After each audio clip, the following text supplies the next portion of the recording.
Good day, everybody. Zack here with RevZilla, and welcome to another episode of Daily Rider. On today's show, the Suzuki SV650. That is, of course, a mid-size naked bike for sale for about $8,000, and you've probably heard of it, considering it's been on the market for going on 25 years now. So I suppose the question we're looking to answer today is it a legend that deserves its status, or is it getting a little bit long in the tooth in today's market? All right, let's ride to work and find out, everybody.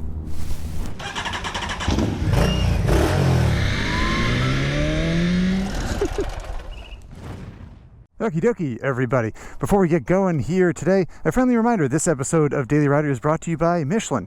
Michelin makes tires for all the vehicles we cover here on Daily Rider and many more. But more to the point, as you've heard me say before, Michelin is a fan of Daily Rider, which means for every Michelin product we sell on RevZilla.com, Daily Rider gets a little bit of credit.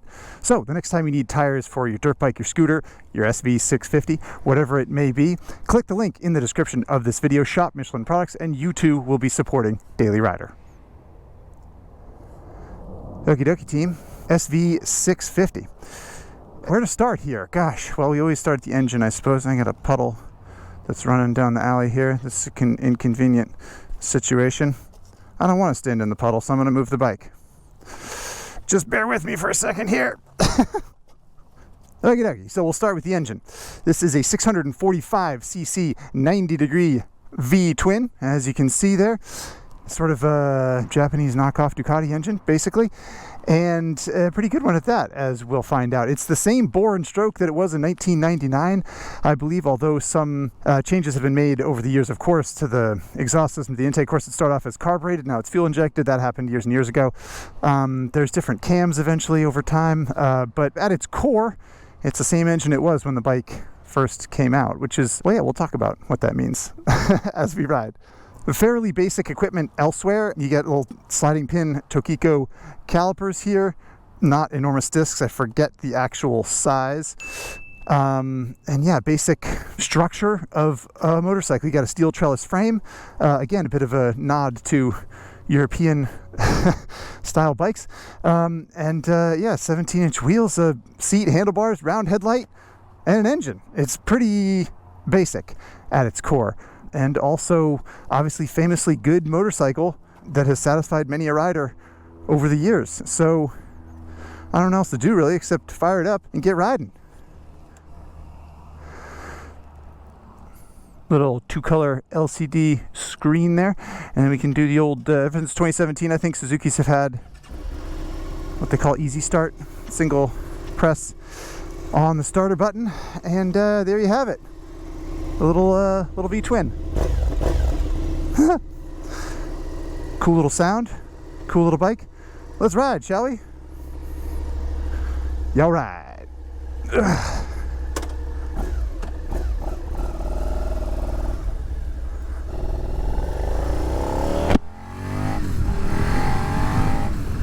All right, so as usual, we can talk about specs right off the bat. I said that the bike is for sale for around $8,000. This 2022 model, I believe, is $7,749. 2023 bikes will come in a slightly different colorway and be for sale for $7,850, I believe. So up $100 for 23. But yeah, pretty fair price, I think, after all these years. I don't know, it's neither here nor there really, but I did do some inflation calculations, and as the bike was for sale in 1999 for something like $5,700 or something like that, I think actually $5,700 in 1999 would be like, I don't know, I think it was like $10,500 now. So in some ways, it's an even better value than ever, the SV650. More to the point, it holds 3.8 gallons of fuel in this gasoline tank, and when it was full, it tipped the scales at 440 pounds at RevZilla West. And the seat height is 30.9 inches, 30.9. And you can see I got a pretty healthy bend in my knee there. So for someone my size, 6'2", it is going to be exceedingly approachable. Maybe even too approachable, as we'll talk about. Green light, time to go. And as for horsepower figures, I do not believe Suzuki actually makes a claim about this current model bike. But of course, the SV650 has been around for decades now, and dyno charts are pretty easy to find So if you look up rear wheel horsepower for an SV650, you're going to find anywhere from 64 to 72, I think, depending on the dyno and the model year of the bike, which incidentally, I hope that this daily ride can offer you insight on your SV650 ownership experience or potential purchase, because they're not all the same bike, but they're pretty similar, right? All right, cool. Glad we got that out of the way. Just like that, I'm behind the 8 ball to talk about ergonomics, which are quite nice, I think, in general. It's a sort of like sporty but upright riding position. Like I said, the seat's plenty low. If you're tall, if you're over 6 feet, or, you know, especially if you're 6'3", 6'5", something like that, I think you're going to find the legroom to be a little bit tight, as I do, and you might look into a taller seat, which I can only assume the aftermarket has some options. Even Suzuki's website has at least one option, I think, that raises the seat a few tenths of an inch, and that's probably what I would do if this were my bike. All right, merging out onto the freeway on the SV650, and just like that, we're going freeway speeds. It's never been known for its massive horsepower numbers, the SV650, but in getting this bike around, and I haven't been a few years at least since I've ridden an SV650, and I don't know, it's sort of like punchier than I remember. It's nice. I like the amount of power it has. It's not overwhelming, but it's engaging and fun. So what with the fairly upright riding position and the lack of weather protection, of course you are kind of up in the elements on SV650, but I find the riding position to be quite nice for this kind of thing. You can sort of like scoot back on the seat and lean into the wind a little bit if you want to, and anything under 75 or 80 miles an hour is pretty comfortable, in my opinion. My only real criticism is one that I will reiterate from before, which is the seat to peg distance. So if you're tall, you might find your legs to be a little bit cramped, and I think the seat is quite scooped and not especially thick in the padding department with the effort to make it low. So if you are taller and can't afford to put more padding on there, a thicker seat, then I think you'll find that to be more comfortable on your longer stints in the saddle.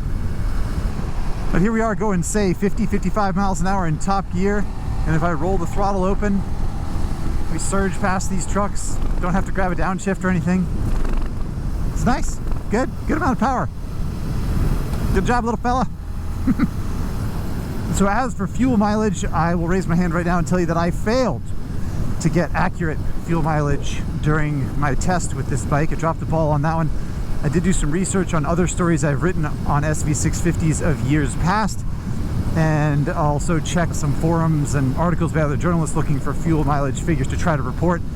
And the truth is, you're going to see a wide range with a bike like this. If you have an old SV650 that's carbureted and you really hoss on it, you might get 35 mpg, something like that, as low as that. That's unlikely. More likely will be in the high 40s to low 50s, but a previous test that my colleagues and I did at Motorcyclist Magazine way back when the round headlight SV came back out to the market, our high figure was 60. So it's really going to depend on your riding style, as I often say. Either way, with 3.8 gallons in the tank, you're going to go 150, 175 miles probably, and that's decent range for a bike like this. You know, it's not famous for its long legs, that's not really what it's for, but aside from the lack of creature comforts, it's a pretty pleasant place to be.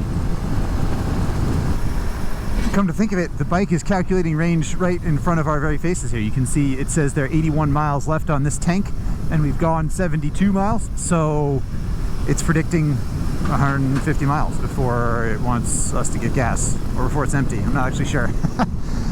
Point being, there it is, right there, in plain sight. The one thing that I would like to note about the range on this bike is that it is dynamic, which is kind of nice. So if you ride around real slow, range will drop. If you are cruising in 6 at this kind of speed, range will go up, which I find kind of baffling, especially considering a bike like the SV does it. Anyway, fun fact. Speaking of fun facts, as we change lanes here, we can talk about mirrors now. This mirror shape is one that I think is quite good in general. It's just sort of trapezoidal-ish looking thing. They're a little bit vibey, if I'm honest. So I don't know, I'd say 3.5 stars out of 5 for these mirrors. Nothing to write home about.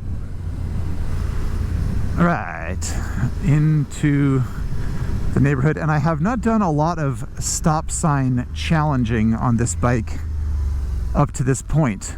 but it is awfully direct from a powertrain standpoint. Oh yeah, that was good. We even got a little rollback there. It's just a simple connectivity with a cable clutch and decent fueling from the fuel injection on this bike. Nothing really special about it. I just think that the engine dynamic in general is quite good. And in reading some old reviews of SV650s, I know the first generation, the carbureted ones, and even the first generation of EFI bikes, I believe, journalists sometimes complained about herky-jerky fueling. And I think one of the things that the SV benefits from being around for 20 or 25 years now is that that stuff's kind of been ironed out. And the fueling is not perfect, but it's fairly good. It's easy to get used to, in my opinion. There we go. Oh yeah. Ooh, okay, a little, a little shaky. But we're still batting 1,000. Alrighty. This traffic light usually takes approximately forever. And the dash on this bike is very, very simple. Got a big bar tack across the top. You got your trip meters down at the bottom there, and you can toggle to odometer, and then range, and then a temp gauge, and then a clock, and a speedo and a gear position indicator. It is not complicated. Oh, there we go. I almost wish the SV650 had the old analog tachometer from yesteryear. It just sort of feels like the bike is kind of venerable and legendary enough that it could get away with it. Like, yeah, it's got an analog tach with an actual needle on there, but been around since before some of you had your license or were even born. So it's okay. I don't know. Just a thought. Maybe I'd retrofit mine with an old dash or something. Would you really, Zach? No, not really. I don't care. As we trundle through this neighborhood here, I suppose it's a good time to mention that if someone does put an aftermarket exhaust on an SV650, I think it sounds delightful. However, I, as always, appreciate stock exhaust as well for being quiet as it trundles through the neighborhood. I think there's a wide gray area. There's a sweet spot there somewhere. It's all subjective, I guess. Okie dokie, Lover's Lane on the SV650. Something tells me over the years, many a first date has happened on SV650s.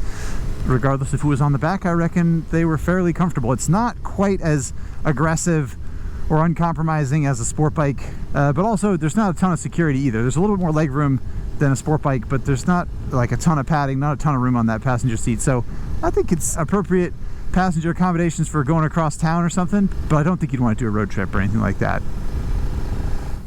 Twisty road section of the Daily Rider route. And the SV650 over the years has dominated many a twist and turn on a mountain road or a racetrack, you name it. It's a very well balanced, easy bike to ride. It's just sweet handling, it's predictable. There's just not a lot of bad things I can say about it, except that certainly the suspension is budget. There's not a lot you can do to the stock suspension if you really feel like you want to make large adjustments.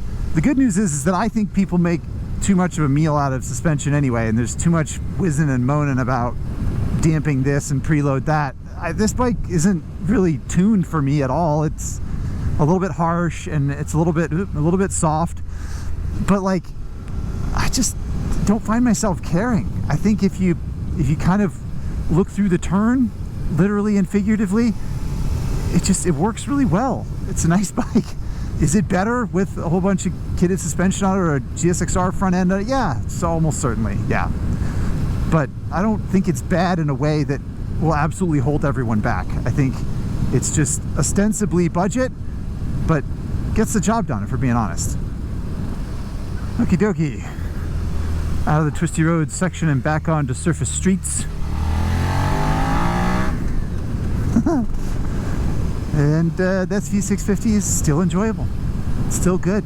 It's still fun. Still sounds sweet. Alright, here's red light. Finally, we can test these brakes. The brakes are kind of comparable to the suspension. Nothing special. And basically the same thing the bike's always had. But I find them totally adequate and satisfying. I'd probably put sharper pads, pads with more bite. But I don't have a lot of complaints, to be honest. All right. See, this Harley guy waves to us. Oh, a little nod, but he didn't want his friends to see it. He was waving to the dweeb on the SV650. Okay, where were we? Sometimes at this point in the ride, I like to talk about whether or not the engine is, I don't know, worth buying the bike for. And I would say in the case of the SV650, yes. I mean, it's not special from a, I don't know, horsepower standpoint or anything like that, but it is unique these days. There are an awful lot of parallel twins, right? And this is a sort of a classic machine with an engine that, aside from Ducati, isn't used much. So I think the engine does feel cool and unique and worth buying. And in my research for the bike, I actually tripped over an anecdote whereby this engine was derived from the SV400 that came out in Japan in the late 90s, maybe 1998 or something. And of course, 400cc sport bikes and engines in Japan were all the rage because of regulations in that country.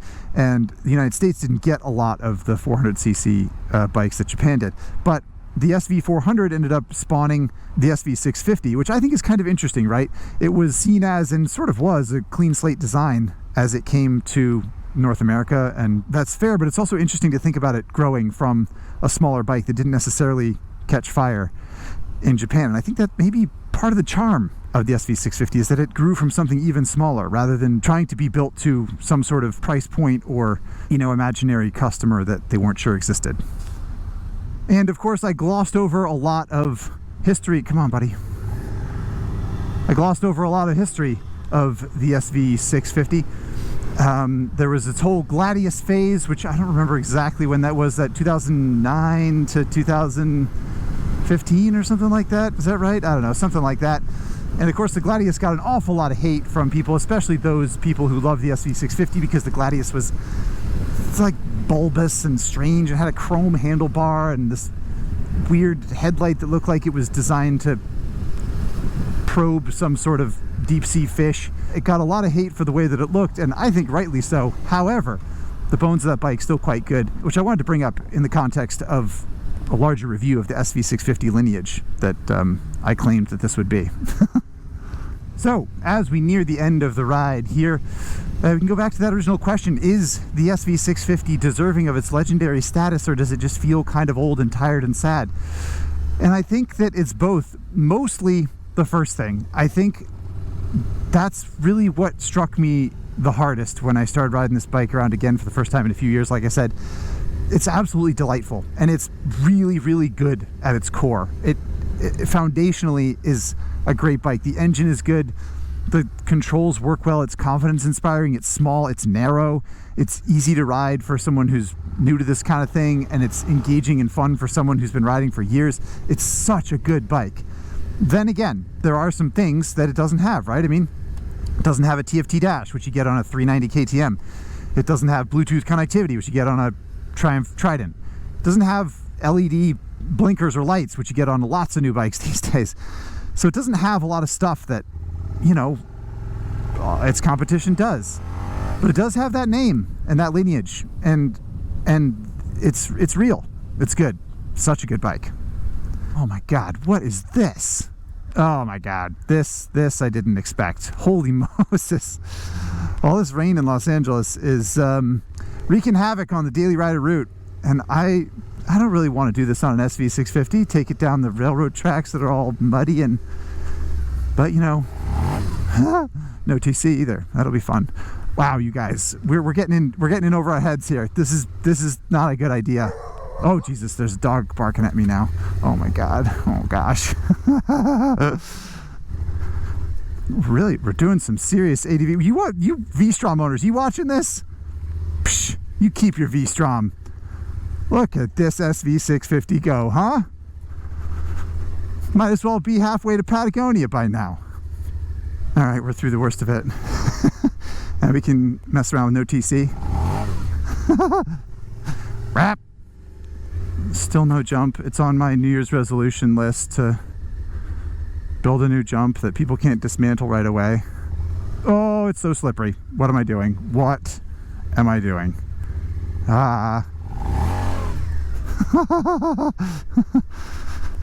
Let's test the ABS also. That's all right.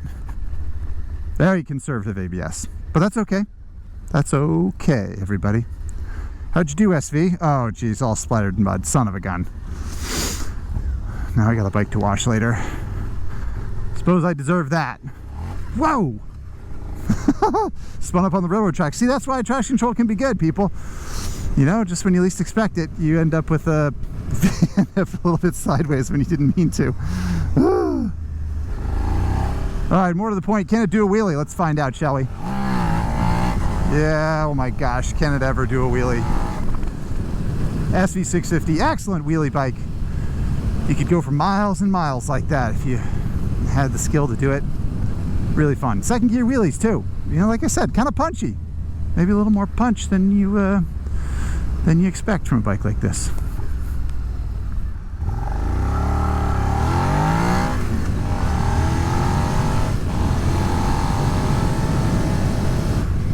Now, legend has it that if you do a wheelie for long enough, or the front wheel stops while you're on the back wheel, ABS will shut off. Not that I would ever suggest you do such a thing. That would be ridiculous. But if you do, you will find that with ABS off, yes, you can quite hilariously back it in. I'm a big proponent of anti-lock brake systems, as any Daily Rider fan knows. It's a very smart thing to have on bikes, and of course, when you shut it off, it can be pretty fun. Okie doke, into the RevZilla West parking lot. It doesn't look like we're gonna have enough parking spaces to do a full test, but we'll line it up here. One thing I have a complaint about with this bike is the steering lock. It's a little bit narrow. It feels like it could go another few degrees, and that would be a lot more satisfying. We'll see how the actual U-turn goes here.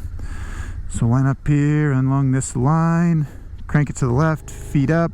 I mean, 2 parking spaces, a little bit more than 2 parking spaces. That's not so bad. Rolling it in and out of my garage, I've kind of noticed it. I wish it had more lock, but you know, that's why we test, everybody. Okie dokie. SV650. Now a muddy SV650. Oh my God, look at it. Oh no. Oh, what a mess. That's good fender test, you know. It's one thing about sport bike fenders and an oil filter that dangles off the front of the engine like that, is it'll get all splattered with detritus should you wander down a muddy trail. Radiator did okay. Yeah, that's why V-Strom's got a big dopey flap there to try and keep that stuff off of there. Back fender did okay. Shock is a little bit dirty. Swing arm's a mess. Anyway, okay, let's get a couple revs in here, shall we? It's a little tinny with the stock pipe, I'll give you that. But it's a delightful engine to use and to listen to, in my humble opinion. Okie dokie, everybody. Instagram questions. Let's dive into this mamma jamma. Got a meeting in 15 minutes, so that should be enough time to get through here. What do we got here? First question is with regard to that Ducati comment I made earlier, I suppose. This comes in from No I Cannot Wheelie, who asks, there has been plenty of commentary on Suzuki basically copying Ducati's homework when creating the SV650, trellis frame, 90-degree V-twin, etc. Have the SV and Monster finally diverged enough to be considered different experiences? Does the SV feel like a Monster that's missing something, or does the Monster feel like an SV with extra character? Or are they just different animals entirely? Good question. I think, if anything, the Monster and the SV are sort of more similar than they've been, just because the Monster has become liquid-cooled. It's become kind of, I don't know, not sedate, but kind of, you know, a little bit more generic. For a while, it was a real kind of flagship for Ducati. You know, when the SV came out, the Monster was, I think it was still the 900 then, right? I'm sure you'll correct me if I'm wrong. The point is, it was really kind of a beastly machine in a lot of ways. And the SV was this sort of like polite Japanese version of that. And now, the SV hasn't really changed aside from experimenting a little bit in college there. And the Monster has really kind of like been set up as much more of this, you know, entry-level bike for Ducati. They're still different animals, and I think they always have been. And I think that the way that Suzuki copied Ducati's homework on this bike, I don't know, I've always thought of it as really kind of a charming rendition of a Ducati, if you will, or not even a rendition of a Ducati. It's its own thing. It just happens to use a similar engine type, but it's its own bike, in my opinion. And I've always appreciated it. I hope that answers your question in some way. Next question is from Epic Motorcycle Channel, who asks, any intel on if this will be canceled in favor of the GSX-8S? Right, so those of you familiar with motorcycle news these days will know that Suzuki came out with a new engine, approximately 800cc parallel twin, which will be in a new V-Strom, and a new GSX-8S, which is a naked bike. And this doesn't, I don't think necessarily mean a whole lot, but I did ask Suzuki about this, and Suzuki said no, the little V-Strom is staying, the SV650 is staying, they're seen as different models, there's not a lot of crossover, there's no plans to get rid of these bikes. So could that change based on sales? Yeah, like I think if everybody buys GSX 8Ss and nobody buys SVs anymore, then yeah, I suppose Suzuki will phase it out. But as of the published date of this video, Suzuki has not announced any plans to remove this bike from the lineup, and I guess I hope they don't. I don't know. Maybe I'm just nostalgic for the whole V-twin thing, but I like it. Next question is from Benson80750, who says, SV650, Triumph Trident, Yamaha MT-07, which would be your pick to turn into a beginner track bike? Good question. The obvious answer here is SV650, just because it's been around for so long, and there are so many parts for it, whether it's rear sets, clip-ons, bodywork, body kits, whatever. I think you'd be kind of hard-pressed to go wrong with an SV650. That being said, the MT-07 is a great option, and there's a lot of people who have taken MT-07s to the track, and there's a big aftermarket for that bike now. And with similar mods to what an SV650 would need to get, an MT-07 is also a really fun track bike. So I would give the favor slightly to the SV. MT-07 not far behind. A Trident, I wouldn't bother with that. Don't take a Trident to the track. I mean, you can, of course. You take it to a track day if you want to have fun, but it's not really, it's not as good for that kind of thing, in my opinion. Last question here is from Mecca of Speed. I really like this question. The question is, at your 20-year class reunion, is the SV650 that friend that you instantly fall back in pace with like graduation was yesterday, or that guy who's still trying to live his glory years where he's not as good as he remembers? It's a really fun analogy. I like that. And like I said about the SV's evolution near the end of the ride there, I think it's more a friend that you fall back in love with, or maybe not fall in love with, whatever. You pick up conversation with, just like that. It's a great bike. It's so good. It's so easy to get along with, and it's so fun, and you can take it down a muddy trail, evidently, and survive anyway. It's sort of more versatile than people give it credit for. I think it's better at its core than people give it its credits for, just because it's been around for so long, and it's kind of like, oh yeah, I've heard of that thing, and it can't be as good as the new thing. But it just about is, aside from a few of the little modern features that we mentioned before, which is not nothing, but in general, it's such a good bike. It's so good. And I think that if you've ever ridden one before, or even if you haven't, you find yourself really, really enjoying a ride on SV650. Okay, that's the end of my ride on this SV650. Thank you so much for sticking around. Wait a little bit longer, and we'll put it on the Daily Rider leaderboard. Give me a second here. All right, everybody, here we are inside RevZilla West, and we got some updates to talk about here at the Daily Rider leaderboard. You will see that I finally got my act together, and we have a 2022 archive board, which was not prepared when the CBR 1000 went up last time. That sits next to the 2021 archive board. You can see that the 2021 board is bigger. That is because 2021 board includes a year and a half of bikes, basically, because that season started in July of 2020, so that's why there are more bikes there. But yeah, we're at 50 or 60 bikes now, almost 60 bikes, I think. So thanks for sticking with me, if you have stuck with me. And if you're new here, welcome to the madhouse.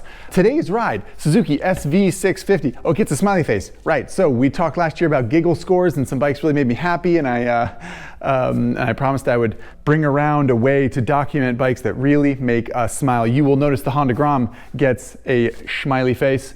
Yamaha MT-10, MT-07, love those MT bikes. Aprilia Tuono V4. These are bikes that I recall, they just always make me giggle. They're so good, they're so much fun.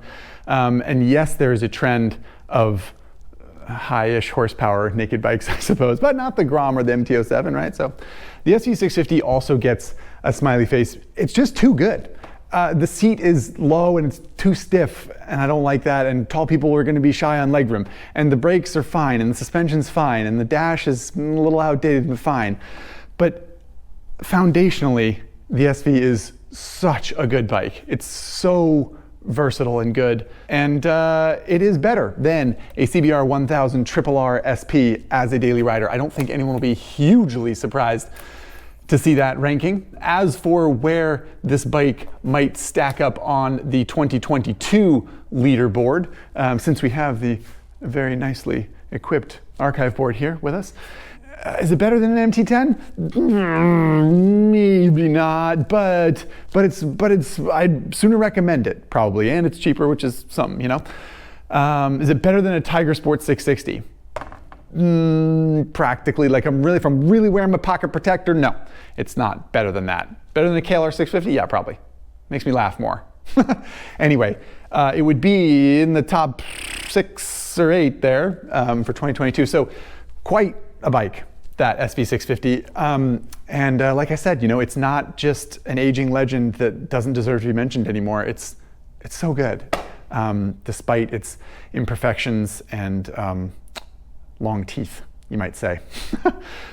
Speaking of qualification stickers, I did update the CBR 1000 RRR SP with a fire emoji and a $sign because it is both spicy and pricey, as we like to say here on Daily Rider. $30,000 bike that'll sort of bend space and time in a way that not very many bikes can.